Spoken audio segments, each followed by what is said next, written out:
I'll just say this. I think it is in the best interest of Israel not to go to war with Iran. I think that would be a really bad decision. I think that everyone saw Iran's capabilities, if you will, in the 12-day war. And it didn't go so well for the Israelis. Even now, we are still getting reverberations from the 12-day war. According to Hebrew media, Iranian missile attacks on Tel Aviv have not only had security and military consequences, but have also caused a sharp drop in real estate prices and residential units in luxury skyscrapers in the city center, to the extent that some apartments are now being sold for far less than half of their initial price. Now, that's, I guess, not really Iran's fault, but I guess it's the fact that Iran was able to identify, for example, Site 81, this IDF military HQ unit, Site 81, which was built underneath this massive apartment complex, civilian apartment complex. The Israelis are using human shields inside of their own country, inside of their capital city. It's really not a good idea, I think, for them to try this all over again, because according to the IRGC, they only used 25% of their missile capacity and missile technology in that first conflict. And now the situation has gotten even, I guess, more unbalanced for the Israelis, because we saw a new video shared all across the internet this week of this right here.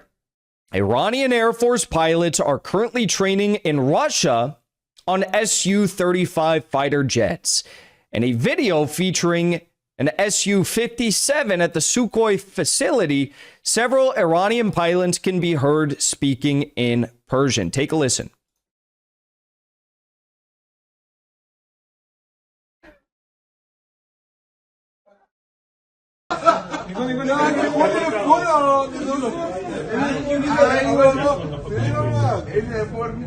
Now, in the video, they're laughing and they're saying, oh, it does the same tricks as the F-4.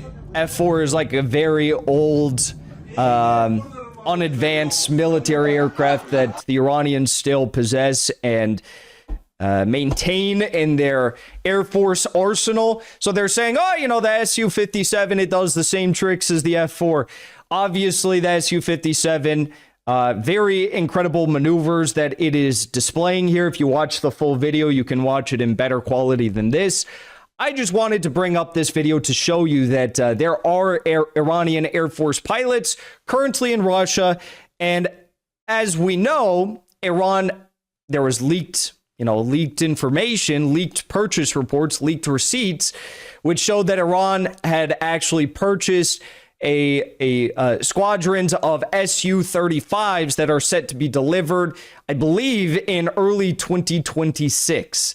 So that's happening right now. That's a very, it's like the first time we get official confirmation that Iranian Air Force pilots are actually in Russia. I guess unless this video, you want to claim that this video is a bunch of Russian military personnel at a Sukhoi facility speaking in Persian for some reason. I think this is a pretty clear indication that there are there are Iranian pilots inside of Russia right now in training. Also, we saw that this week another heavy Russian military transport plane has landed in Tehran. Now, there's been an increased number of these military cargo jets landing in Iran recently after the 12-day war came to a close. We can only speculate as to what they might or might not be delivering. S-300 systems, S-400 systems, or maybe they could be delivering the infrastructure for Su-35 fighter jets, because this is something I discussed with Scott Ritter and Larry Johnson on my show Legitimate Targets. The process of bringing Su-35s to Iran, or to any country for that matter, is a complex, multifaceted process. Of course, Iranian fighter jet pilots have to come to Russia. They have to train on the Su-35 systems. They have to go through minimum 6 months of training to actually fly these Su-35s, because what is the worst thing that could possibly happen? I mean, the worst thing is you buy Su-35s, you deliver them to Iran, and then they get shot out of the sky, or you have some sort of a, fighter fighter pilot error that causes them to crash. Why is that a problem? Because it reflects poorly on the Russians and their military capabilities. It reflects poorly on any Russians who are making prospective deals with other countries to sell Su-35s instead of maybe Chinese J-35s or J-20As to another country, or J-10s, J-10Cs. But also, for the Iranians, I mean, it's quite obvious. They're spending a lot of money on these Su-35s. You don't want them to come to your country and then lose them either as a result of a fighter pilot error or not being able to properly maneuver and they get shot out of the sky or something like that. So you have that to reckon with. You also have the actual infrastructure to house and store these Su-35s inside of Iran that needs to be constructed ahead of time before the fighter jets actually reach Iran. So this is possibly what we're seeing. Obviously, no way of actually knowing that. Here you have Pravda English reporting this same information. Here's another video. A video was leaked of a 5th generation Su-57 jet demonstrating its flight maneuvers to a group of individuals. The audio was leaked, and as you can hear in the video, they are speaking Persian, likely Iranian pilots being trained inside Russia. One of them says, "Damn, it moves just like the F-4," as they joke around. Now, this is really not surprising if you consider what has led up to this point. Back in December of 2022, we saw this report from several media outlets, several military media outlets.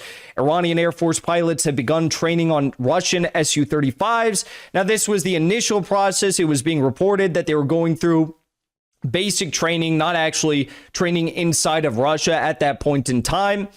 In March of 2024, there were reported delays as a result of the sanctions and Russia's inability to secure parts for an increased level of Su-35 production. Whether or not that's true, I don't really believe that's true, but considering that, Su-35s are in great use in the conflict in Ukraine, but maybe it's true. I don't know. But apparently there were these delays, and in 2024, we saw this story. Iran prepares pilots finally for Su-35 operations. The Iranian Air Force has reportedly selected 40 MiG-29 pilots to commence training to operate the Sukhoi Su-35 jets acquired from Russia. The jets, I'll remind you, are not in Iran yet, but they did, in fact, purchase them. We have ample evidence of that. Now, I do want to clear the air here on some false news, some fake news. This individual who shares a lot of good information about Africa, Sahel Revolutionary Soldier, they share a lot of good information about the Sahel, but this information is not correct about Iran. There were some reports being circulated that Iranian pilots were testing Su-57s, and it's likely that a ship of Su-57s are being prepared for Iran. There is no indication of this whatsoever. It does not make sense that Iran would be getting Su-57s before Su-35s. I do not believe this is true in any way, shape, or form. So we will clear the air on that fake news from what I can see. Now, at the same time, we want to keep in mind that this is a means of strategic deterrence for the Iranians. Having Su-35s is, of course, a very big threat for the Israelis. It wasn't too long ago when Iran's supreme leader, Ayatollah Khamenei, came out and said, "We won't cooperate with the U.S. unless they abandon all support for Israel, dismantle their military bases in the region, and stop interfering in our affairs," basically saying we are not going to negotiate with the U.S. under any capacity. He also said, "Those who ask why we don't negotiate directly with the U.S. are empty-headed. What is the main reason for America's enmity with Iran?"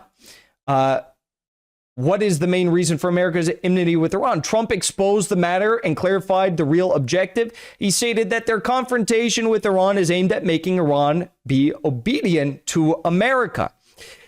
Now, today, there is a very big international forum that is taking place in Iran. I saw that Professor Morandi was speaking there. Also, Foreign Minister Aragachi, is that how you pronounce it? Aragachi was also speaking there. And he said two very interesting things in the context of all this news that's going on right now.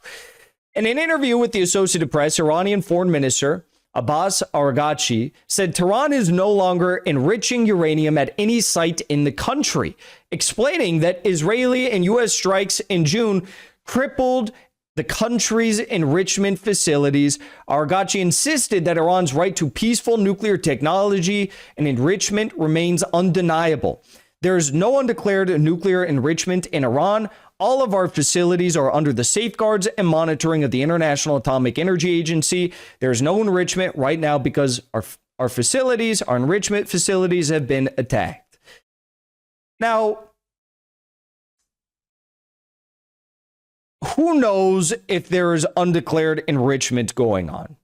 I would be very, very surprised if there was actually no undeclared enrichment ongoing in Iran. Obviously, we know that Iran does possess 60% enriched uranium. They moved it outside of the Fordo facility before it was hit, the other facilities before they were hit. Whether or not there's, I guess, enrichment going on is not that important because there are not IAEA personnel inside of Iran monitoring this question right now. But I do find it interesting that he's saying this. At the same time, he's telling the United States in his statements with the Associated Press at this event, he's saying, Tehran is always ready for diplomacy, just not the kind where Washington walks in with instructions. He says the U.S. shows no readiness for equal and fair negotiations and warns Iran won't take part in talks meant for dictation. This is a little bit different than what the Supreme Leader was saying just a few weeks ago. This is basically saying like, well, you know, we're not going to be dictated to. We're not going to be told 0% enrichment. We're not going to be told that we have to import enriched uranium from another country.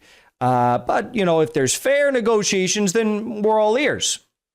So personally, I don't think this is a wise decision. I don't think that this is a decision that the Iranians should actually seriously entertain, because when you look at the United States, there is no such thing as fair, honest, open negotiation and diplomacy. We know that for a fact.